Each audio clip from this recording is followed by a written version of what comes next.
wait. The bar's got that swing. Glasses clink, hear the ice cubes sing. Liquid lunch, pour it smooth, let it flow. Friends round the table where the good times grow. Raise a glass, let the worries slip away. Liquid lunch, we're living for today. There's Troy laughing with his gin and a grin, telling stories about where he's been. Boomer's got whiskey, he's loosening his tie, chasing dreams under a midday sky. The bartender knows us, he's mixing with flair. Every sip's a moment we're happy to share. Liquid lunch, pour it smooth, let it flow. Friends round the table where the good times grow. Raise a glass, let the worries slip away. Liquid lunch, we're living for the day. The clock don't matter, we're lost in the vibe. Jazz in the air, feel the soul come alive. From martinis to bourbon, we're riding the wave. Stealing this hour, it's the freedom we crave.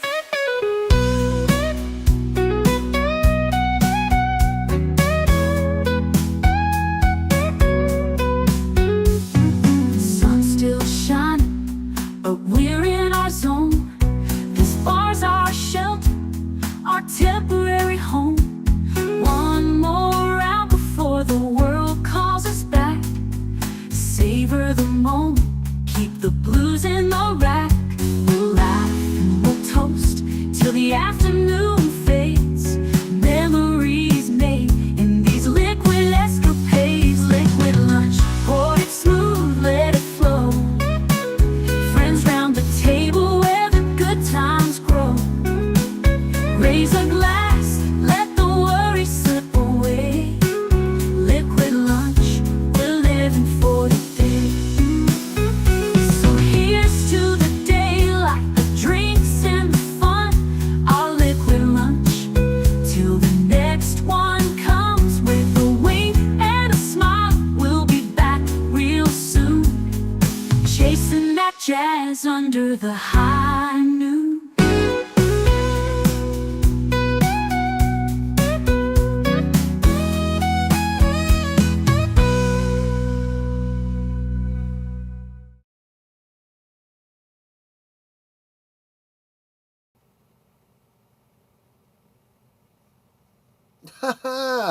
I just realized that I don't even have my camera attached. This is a great way to start the weekend. Let's try this again. Yes, disengaged cloaking device, I know somebody is going to say. Let's see here. Give me just a second. Hopefully you can hear me, otherwise you're going to be very confused.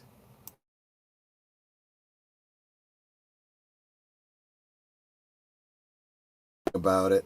There we go. There we go. That looks a little bit better. That looks a little bit better. Well, no, it doesn't. Now you can see my face. It does not look any better. It looks much, much worse. But at least you know I'm live. You can see me. It's not an AI. But I guess nowadays with AI animation, it could still be, couldn't it? Well, if it was, I'd make myself look better, wouldn't I? You'd think. Anyway, happy Friday to all of you. Hope you guys are all doing well. As Big Al Presents says, happy Friday, my friends. Enjoy your daiquiris. Yes, absolutely. Va salute. And Netter says, hello, love of my life. And to all the rest of y'all, she says, like, share, subscribe, become a member, and leave a comment. Yes, I've noticed more and more YouTubers are starting to add the leave a comment part to their spiel, because that is becoming increasingly what is necessary if you really do want to support the channels that you love. My camera's still a little bit off.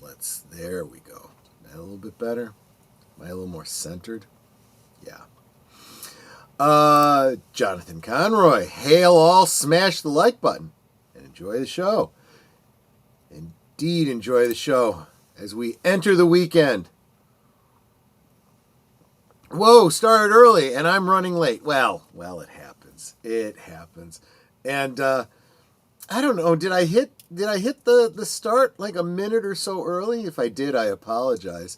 But I am kind of running behind too. You saw I didn't even have my camera connected. Barbecued wings already. Wow. Okay. That's the way to start the weekend. Let me tell you. Chat, pretend you can't hear him. Smart Alec. You smart Alec. Pacelli After Dark. Well, technically that's what last call is, but yes, invisibility cloak. Yes, absolutely. Thank God it's Friday. I have to agree. Let's get this weekend started. Let's get the week over with. Erudi was ahead of the game. Okay. I'm not sure I'm getting the reference there. And JPRPH1, welcome, my friend, dropping all of the membership emojis there. Thank you so much. Okay. All right. So obviously you could tell by the picture and the description and the title that going to be having a daiquiri tonight, and I'm starting a little early. Hey Troy, sorry I'm late. What did I miss? You honestly didn't miss anything, Jesse Guar, though. Lynn is accusing me of starting early, but I think I got a little ahead of myself even because I didn't even have my camera connected as we were getting started. So that's really the only thing you missed. And of course, me saying all the highs to everybody. Jesse says, rest in peace, Hulk Hogan. We have a whole list of people that we will be talking about in our in memoriam section on Geeky Geezers. I dedicated my show yesterday to personal friend and community member Evelyn Hampton, who also passed this week. It has been a crap week for losing people we care about, which I keep telling myself is a part of life, but it's not a part of life we terribly enjoy. So let's get into it. I am going to start with, now I want to say I like to share the history of these cocktails, and I don't do a deep dive into it, but to the extent that I do, I realize more and more that sometimes it's very difficult to pin down specific origins of drinks. Mostly because for marketing reasons, different bars try to lay claim to popular drinks. Oh, we were the first one to come up with this drink, so ours is the best or whatever. Erudi is my boss on the Moon Skull channel. Oh, okay, didn't realize.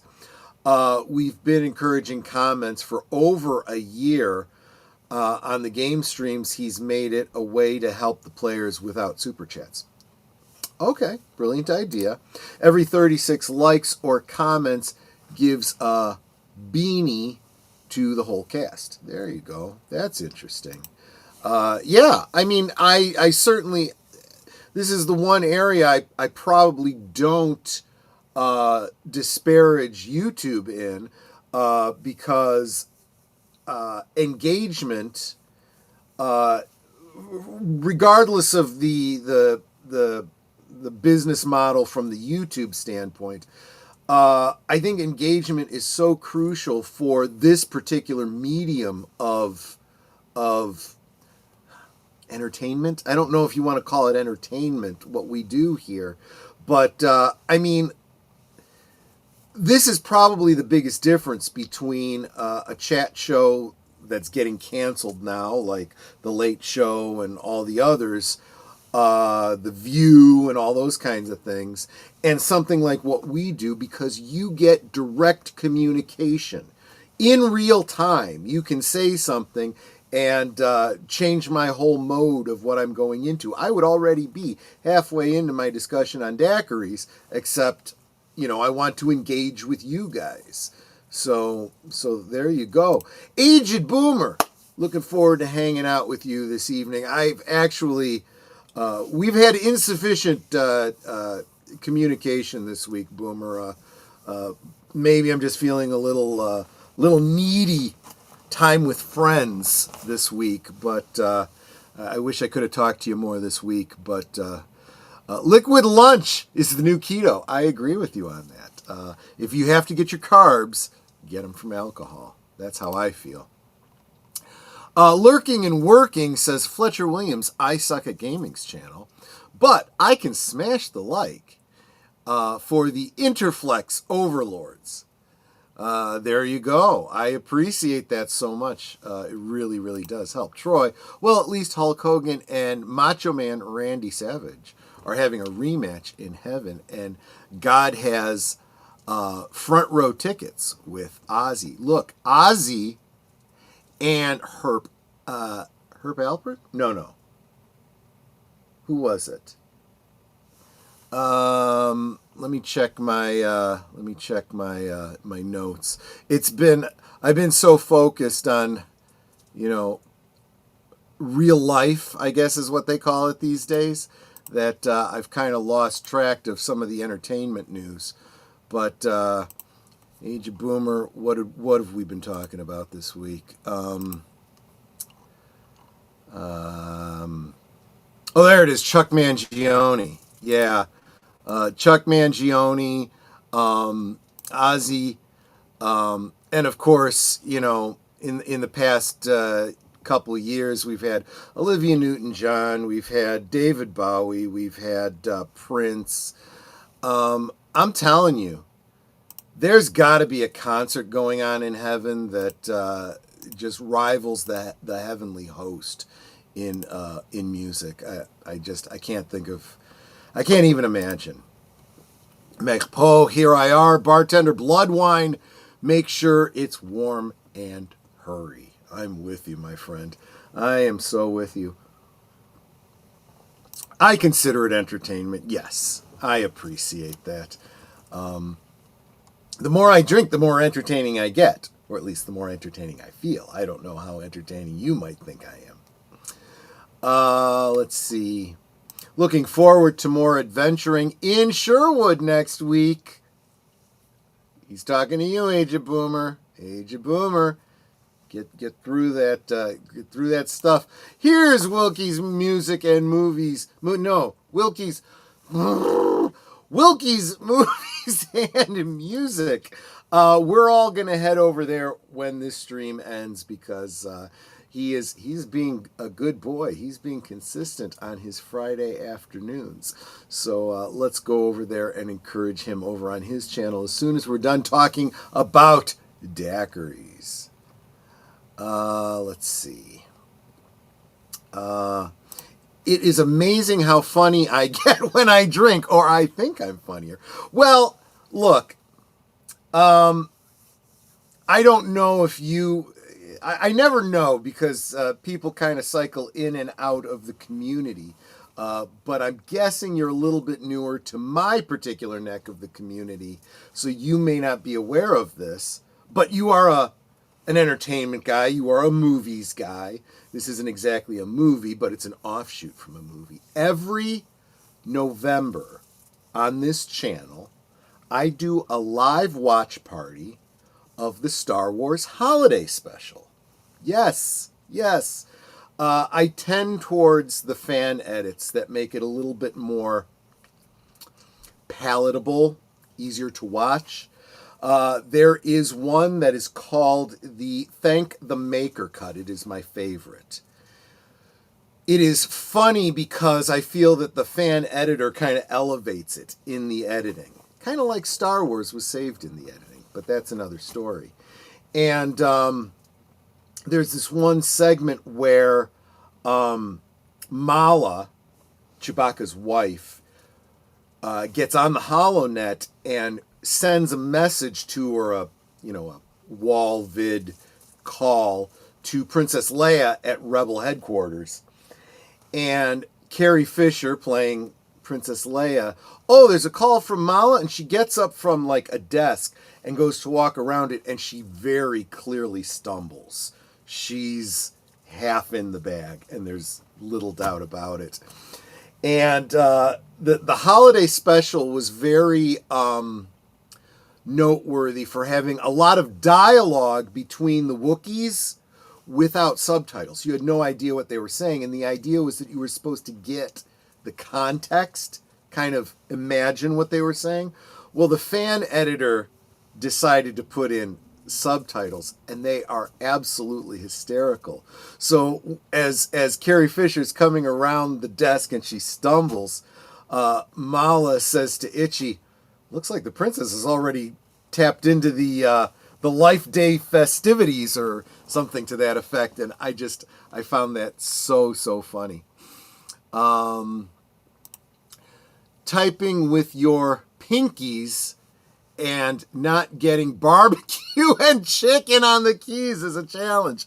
As I was getting ready for the stream, I was eating my breakfast burrito, and I may have used a little too much butter, scrambling up the eggs and ham, and I got a little bit of butter on my keyboard, so it's like super slippery. I need to make sure to check that watch along out. Every year I try to bring in a guest to join us in the studio and watch along with us. If you would be interested, I would love for you to be that guest this year. Just let me know if you might be interested. A founder of Golden Earring this week as well. There you go. Speaking of movies, I wonder how good or funny Happy Gilmore 2 is going to be, because I need a good laugh. I don't know, man. Coming to America 2 was a little sad. I think some of these comedies should just be left alone because they're not as funny as the stars get older. What is up with that R2? This is not an R2. This, I want to hold it at the right angle for two reasons. For one thing, it is not finished. And number two, this is a very specific droid that never had an action figure. I am working on a video. It's probably going to be subtitled something like "The Fans Do the Best Work." But there was, for Star Wars fans, there was a Sears exclusive display, the exterior of the cantina, and it came with 4 action figures. 3 of the original cantina figures and the blue snaggletooth. That was the only place that you could get the blue snaggletooth. Well, Hasbro decided to re-release that display with upgraded versions. So in other words, the new vintage collection molds of the figures painted in the style of the old Kenners. So I am reproducing all the iterations of that particular display, and one of them is a 3D print of what was a cardboard backdrop. And printed on that was this droid. But this is a fully realized custom figure of that droid. I'm even going to put together a backing card for him and everything. That's a video that'll come out probably right around Life Day. So thank you for asking. You get the. I'll even give you the bonus. You can't even see the details on this figure. Do you know who that is?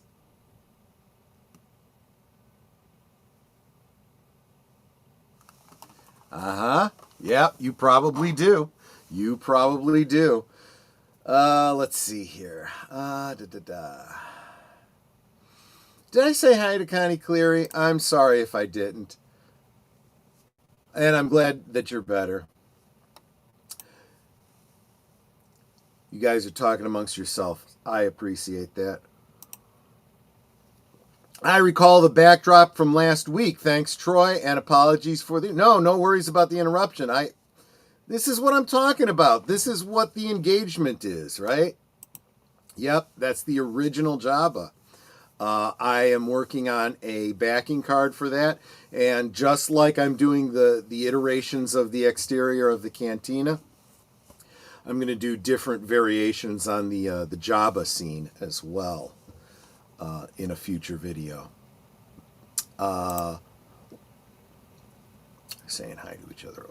Okay, so let me get to this. Let me get to my share screen. Let me share the screen, entire screen. There we go. Bringing it up. There we go. So, as I was starting to say about the history on these things, some of these things are not always, can't always trust them. They do the best that they can. But I'm going to do the best I can. This was the best article I could find on daiquiris in general, and then a little bit of a tongue-in-cheek one for the origin of specifically the strawberry daiquiri. We'll get to that in a second. But daiquiri history and story of its creation, words by Simon Difford. The daiquiri cocktail is closely related to the...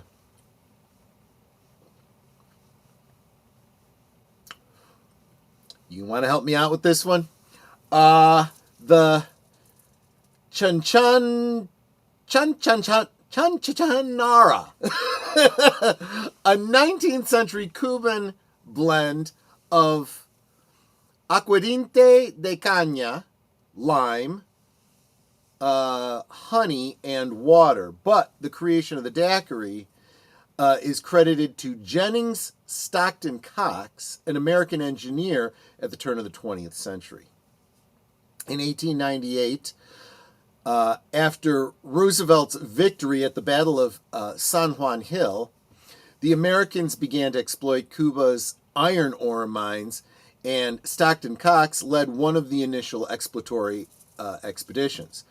Cox and his team worked in the Sierra Maestra Mountains on the southeastern shore of Cuba, where a small town of Daiquiri lies, and it was while he was there that he created his classic cocktail. The engineers received substantial salaries and generous tobacco rations. After all, there had been some inducement for these qualified engineers to leave secure positions in the U.S. and brave the threat of yellow fever in Cuba. Thankfully, our heroes also requested they each receive a monthly ration of the local rum. Sounds like a little bit of an ad there. And noticing that the Cuban workers often mixed Bacardi with water, soda, and their evening coffee, he began to experiment himself. Drinks legend has it that another engineer called Francesco Domenico Pagliucci was viewing mines in the region and met with Cox. During their meeting, they set about making a drink from the ingredients Cox had on hand: rum, limes, and sugar. Pagliucci was also a keen scribe and correspondent for Harper's, the American monthly magazine. Hence, in 1948, after the obituary of the newspaper El País stated that the bartender named Emilio Margato Gonzalez, no, I think that would be Marajato Gonzalez, the deceased, was the inventor of the daiquiri. Pagliucci wrote a letter giving his eyewitness accounts of the daiquiri cocktail's creation by Jennings Cox. Mr. Director of El País, Havana, dear sir, if your appreciable newspaper El El País, today's afternoon edition, I read an article entitled Maragato died last night, the inventor of the daiquiri. Let me clarify that the delicious daiquiri was not invented in Havana, but in the daiquiri mines by engineer Cox, director of those mines, and the undersigned.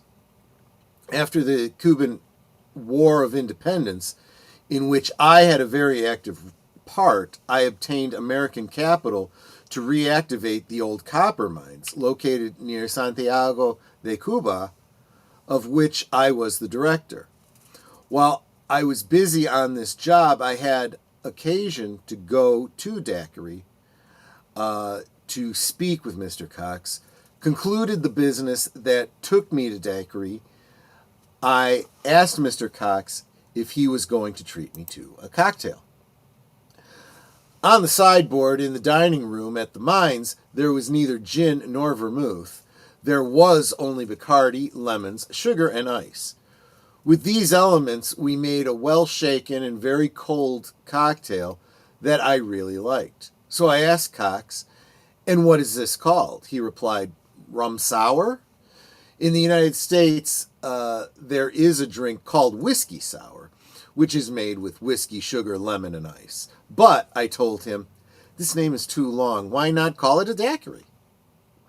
Later, we went to Santiago de Cuba at the Club Americano bar, where there were already a few acquaintances. We ordered a daiquiri.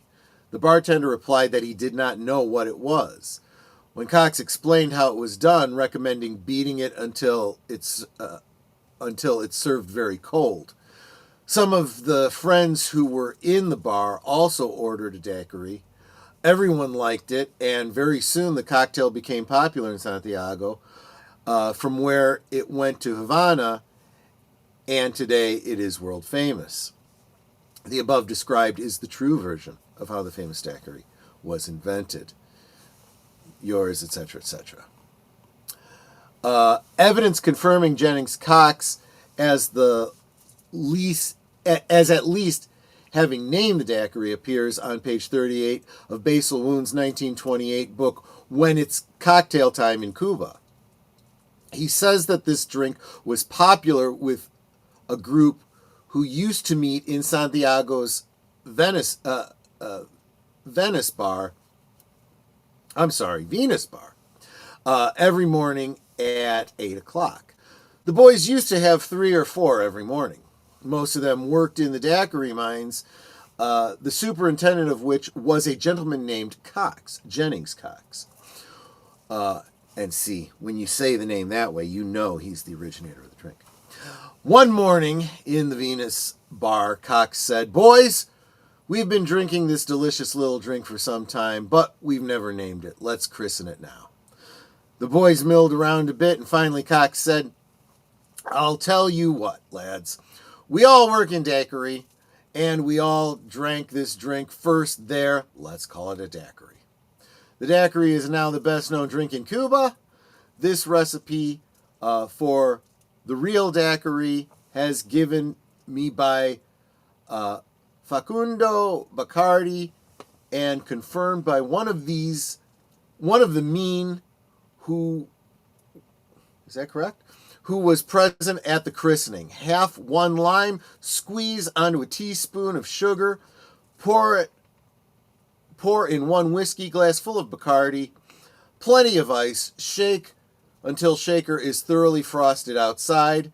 Meanwhile, chill a tall wine glass of the kind known a flute, fill it with shaken ice, and pour in the mixture.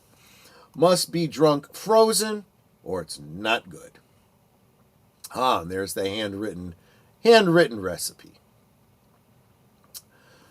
U.S. Admiral Lucius Johnson fought in the Spanish-American War of 1898, visited Jennings Cox in Daiquiri during 1909, and later recounted their meeting and his enjoying one of Cox's daiquiris in the Baltimore Sun. The daiquiri traveled back to America with the admiral who introduced the cocktail to the Army and Navy Club in Washington, D.C., and a plaque in the club's Daiquiri Lounge records his place in cocktail history.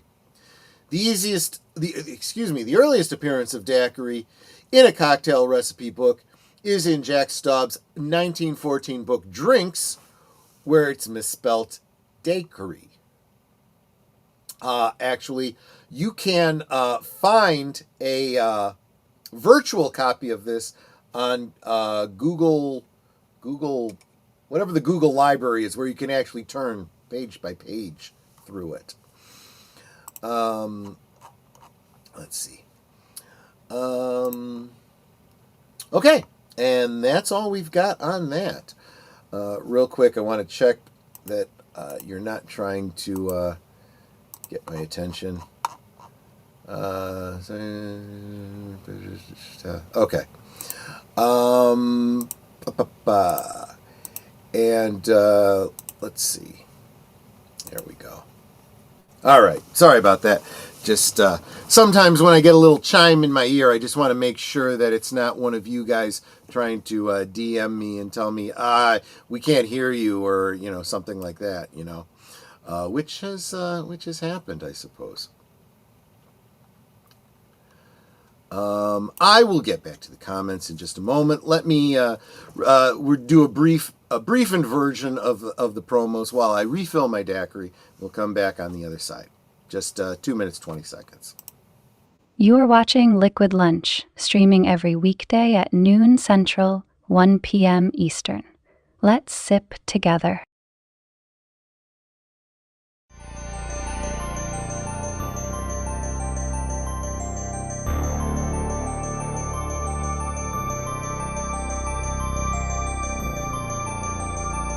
This week on Saturday Night at the Movies, David is 8 years late for dinner, and the U.S. government wants to know why. Come along on the greatest adventure of the summer.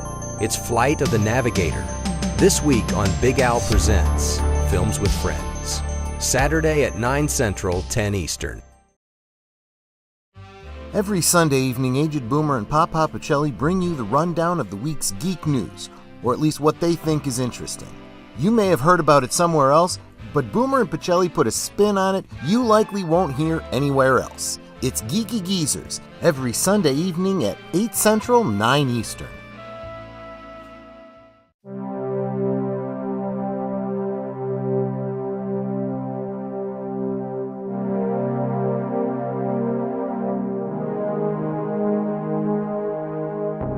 This week on Live from Sparkwood and 21, the David Lynch superfans lead us on a deep dive into the nightmarish and surreal spectacle that is David Lynch's Inland Empire, trying to help us tease out its deeper meaning. This Tuesday at 7:30 Central, 8:30 Eastern on Deleted Scenes and Affiliates.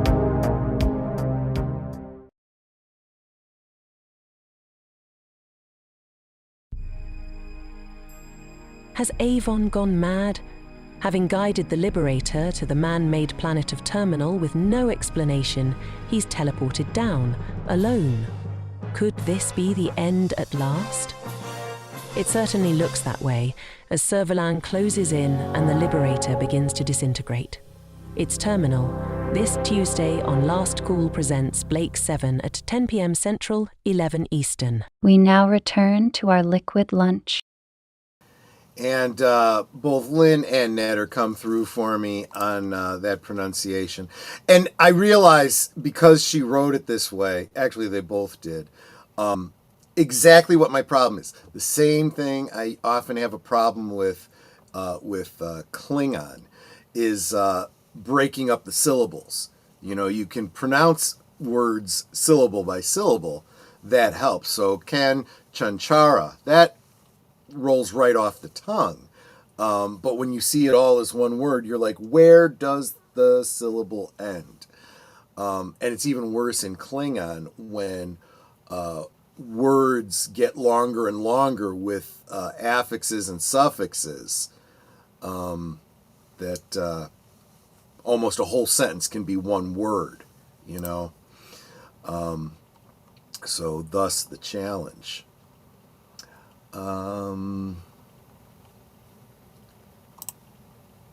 Ask Commander Riker about what happened to the Liberator. Fair enough. Fair enough. There we go. So that is a little bit of historical back and forth on where the daiquiri originally came from. I tend to side with the it was invented by Cox, but everyone at least agrees that it was named by Cox. It comes out of Cuba. Whether it was Havana specifically or not, probably not, because it is called the daiquiri. But what's a little bit less firm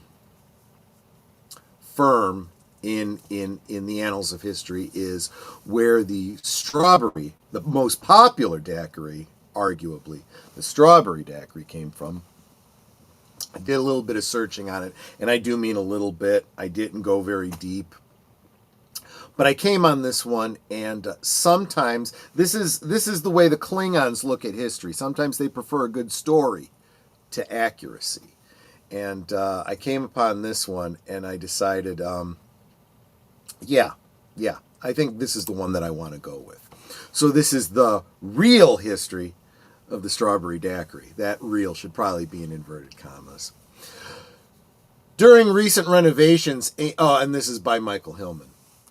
During recent renovations aimed at turning the old summer kitchen into a library, it was necessary to tear down one of the original walls. Much to my surprise, the falling plaster revealed a package securely stowed between two beams.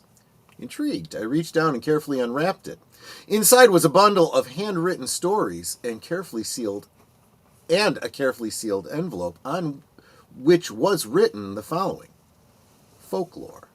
The blending of historical and ludicrous facts, often the result of delusions brought about by the fermented juice of cane sugar. Rum. As I carefully opened the envelope, the unmistakable smell of summer strawberries knocked me to the floor. When I awoke, I found the content of the packages spread all around me. Dizzy, I picked up the closest story and began to read. Back in the days before refrigerators, ice was a precious commodity. Because of its value, ice was harvested all winter long from Tom's Creek and its tributaries. Once the ice had achieved sufficient thickness, usually 6 inches, it was cut into sheets and carted off to ice barns. The ice barns, or ice cellars, to be more accurate, were large pits in the ground below normal barns, surrounded by thick layers of straw for insulation. Once the pit was full, another thick layer of straw was placed over the cold treasure. Ice of sufficient quantity and properly insulated would last well into the hot summer months. For the best part of the 1800s, the Zacharias family was known for their ice cream. Matthias Zacharias discovered the recipe for ice cream back in 1805 when he was experimenting with methods to improve the time milk could be kept fresh.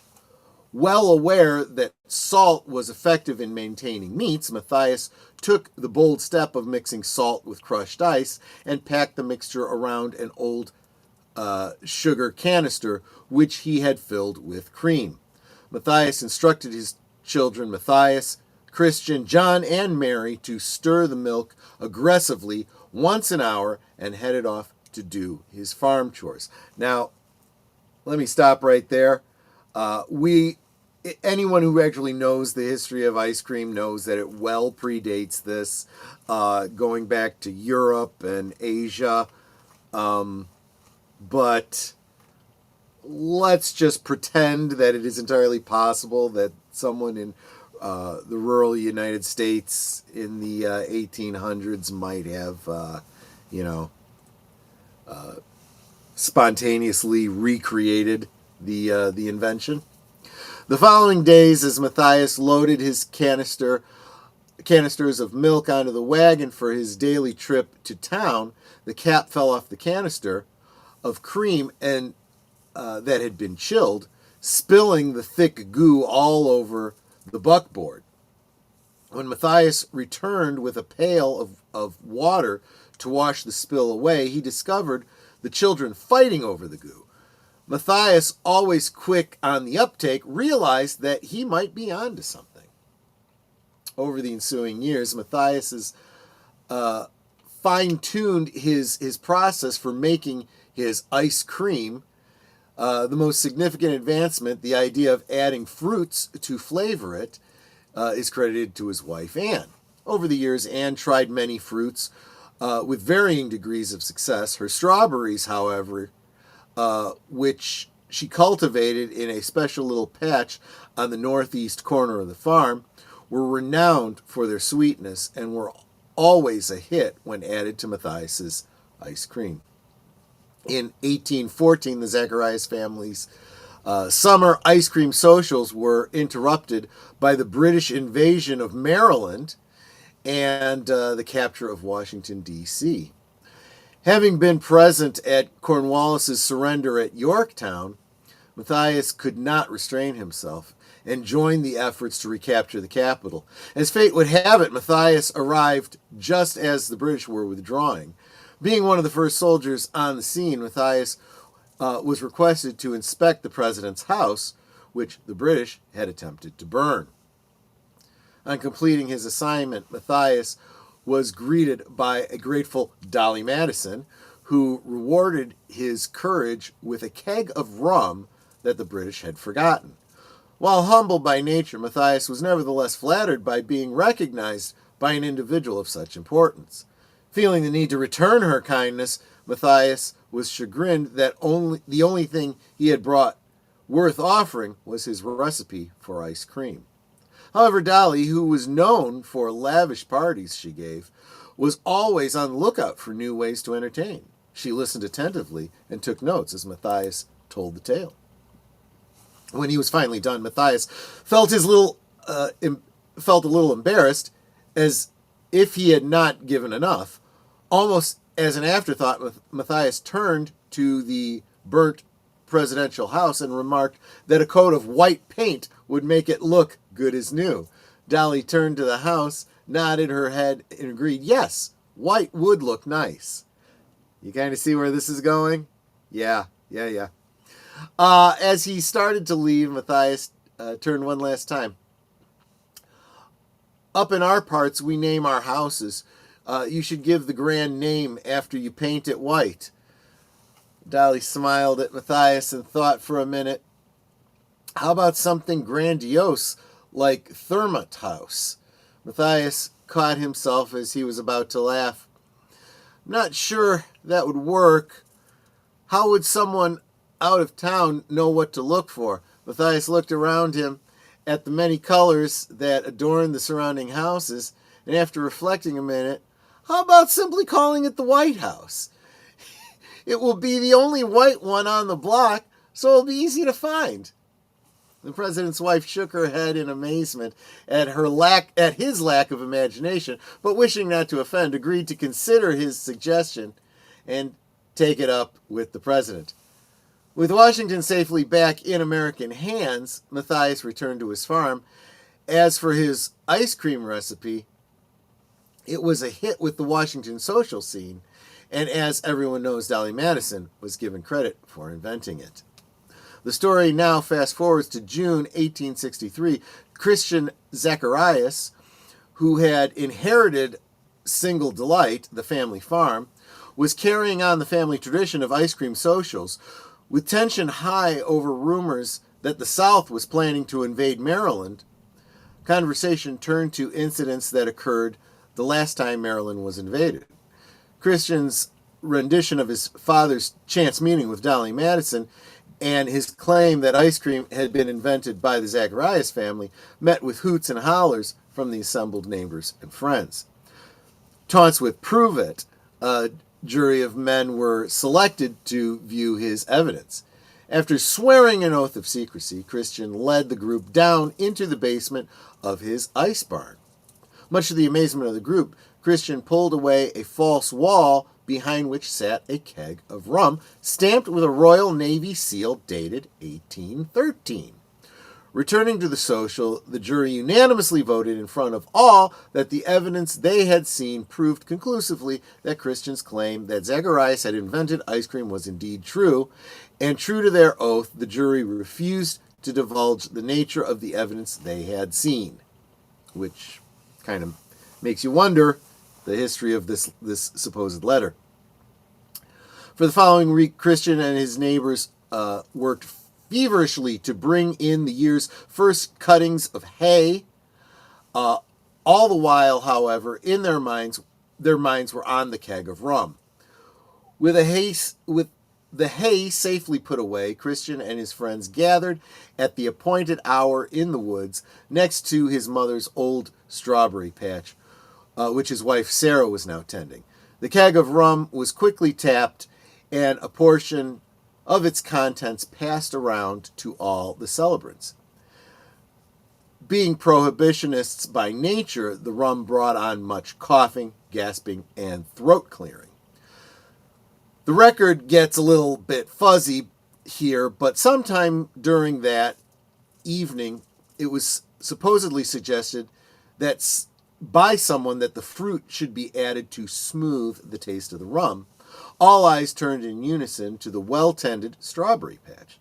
Hey, Christian, your wife's strawberries taste pretty sweet in that ice cream last week. Do you think she'll notice if we take any?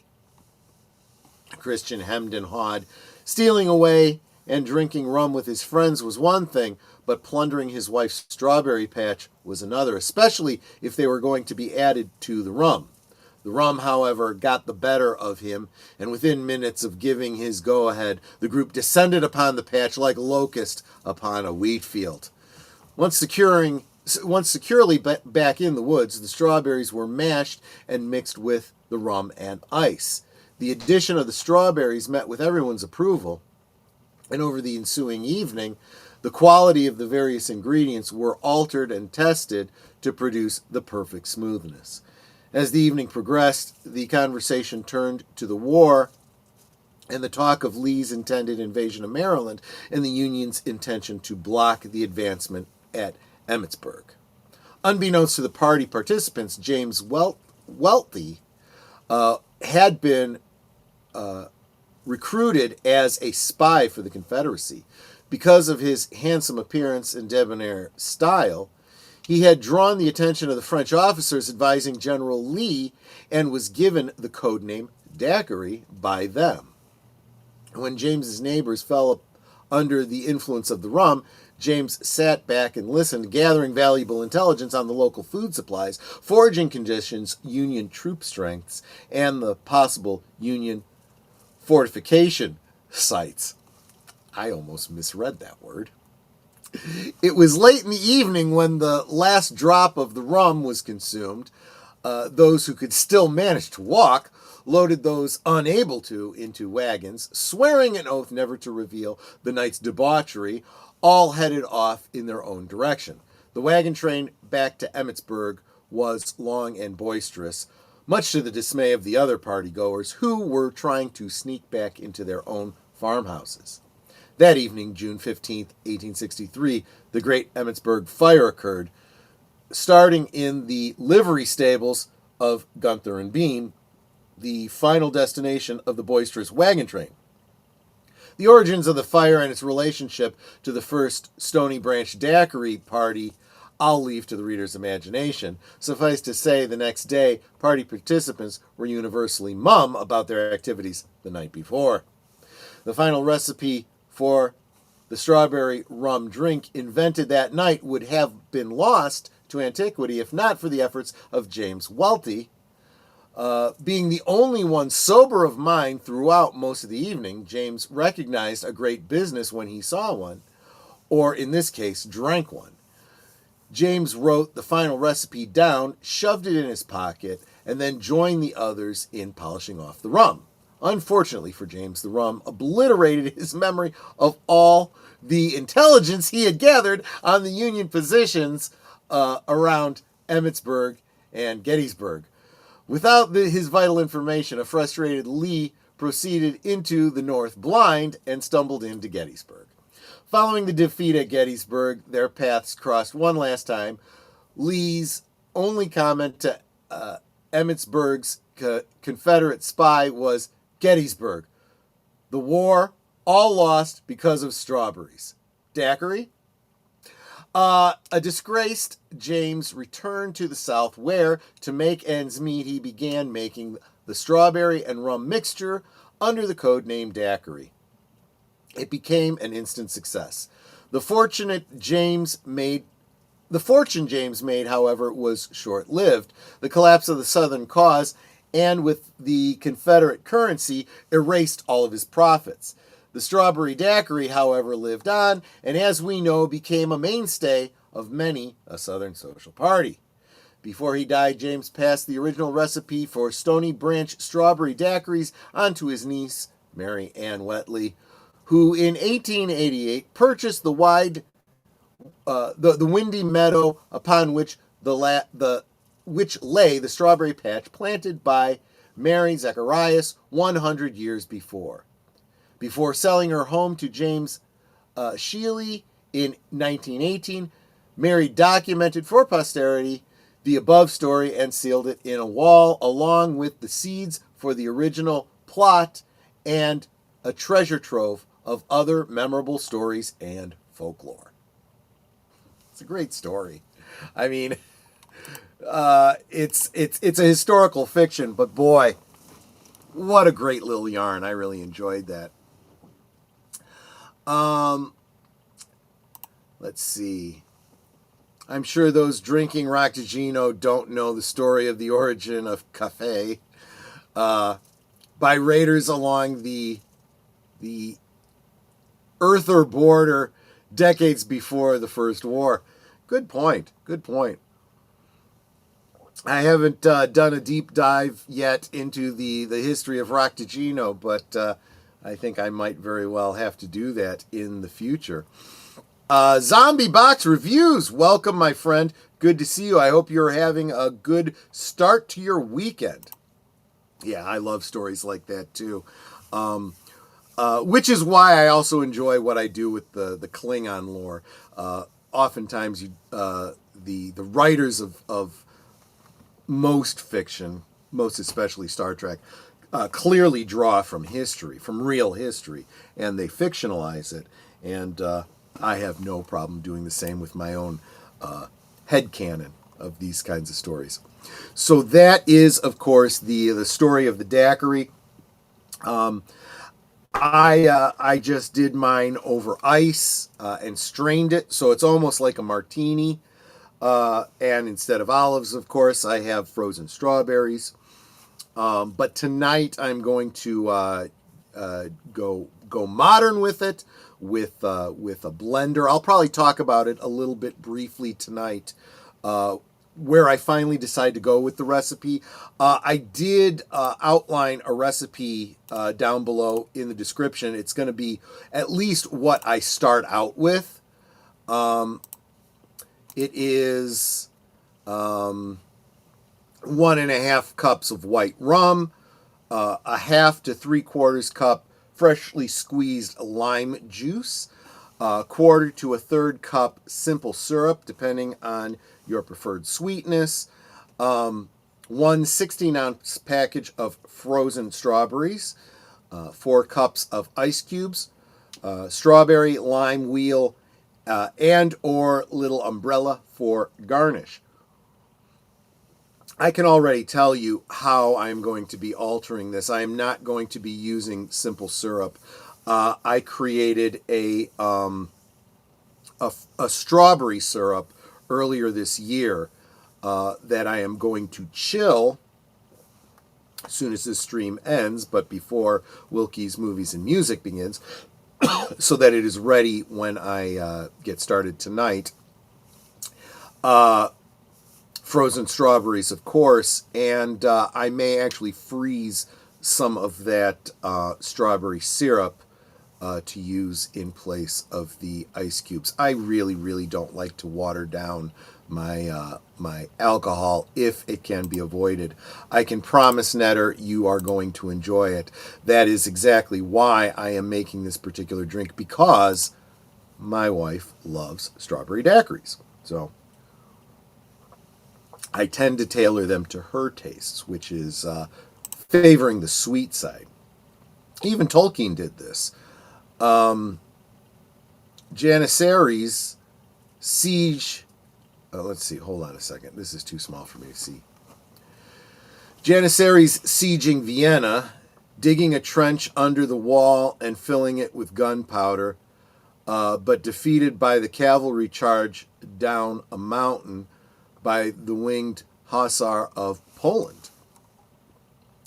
Yeah, I know that there's a lot of historical parallels in Tolkien, and some of them he has he refuted, and it's not entirely clear if he was 100% honest about that or not, but it might very well be that he was influenced by real-world history without realizing even consciously that he was influenced by real-world history. But I am going to wrap it there because I do want to get that strawberry syrup into the chiller and get you guys over to Wilkie's Movies and Music so that you don't miss out on any of it. So please make sure you say hi to him when you get there. Hope to see you tonight on Last Call at 9 Central, 10 Eastern, where Sir Torrin Clegane is going to introduce us to a shared universe narrative that existed before Marvel came along, and that was the shared history. The shared world of the various daytime dramas of the 80s and 90s. So thank you so much, everybody. Have a wonderful weekend. I hope to see you on Last Call. Definitely hope to see you in just a little while over at Wilkie's Movies and Music. Salute. Goodbye. Hope to see you again real soon.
So here's to the daylight, the drinks and the fun, our liquid lunch, till the next one comes.